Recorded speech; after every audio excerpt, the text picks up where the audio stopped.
At the White House, the president signed an executive order aimed at dismantling the Department of Education. Now, during the campaign, he said he'd do that, and within the last hour, he did, again signing that executive order. Whether he can close the book on the department remains to be seen. 7's Jack Royer in the Newsplex with all of this. Jack. Craig Belkey's President Trump just signed that order calling for the dismantling of the U.S. Department of Education, and already Republican lawmakers are readying legislation to do just that, while opponents are getting lawsuits ready to block it.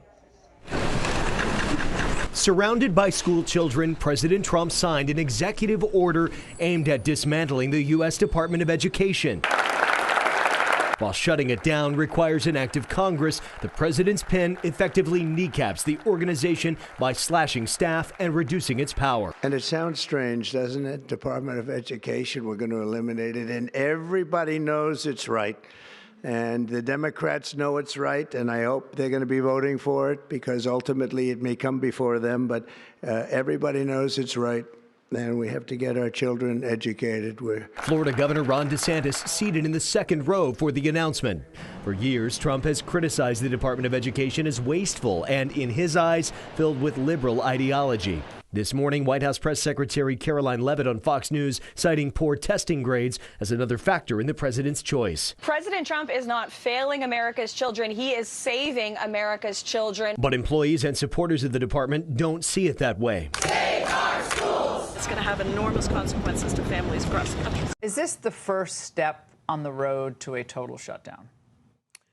Yes.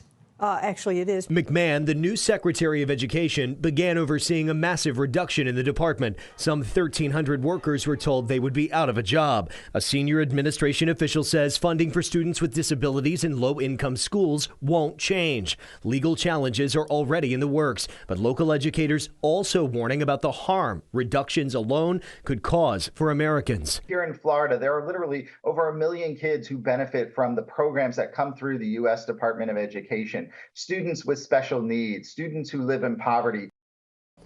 The Department of Education was created by an act of Congress in 1979 during President Jimmy Carter's administration. A longtime target of conservatives, this move comes closer to fulfilling Trump's campaign promise to reduce the size of government. Live in the Newsplex, Jack Royer, 7 News. Well, will the executive order aimed at shutting down the Department of Education shake things up for our school districts? Here at home, we'll have reaction ahead at 6 o'clock.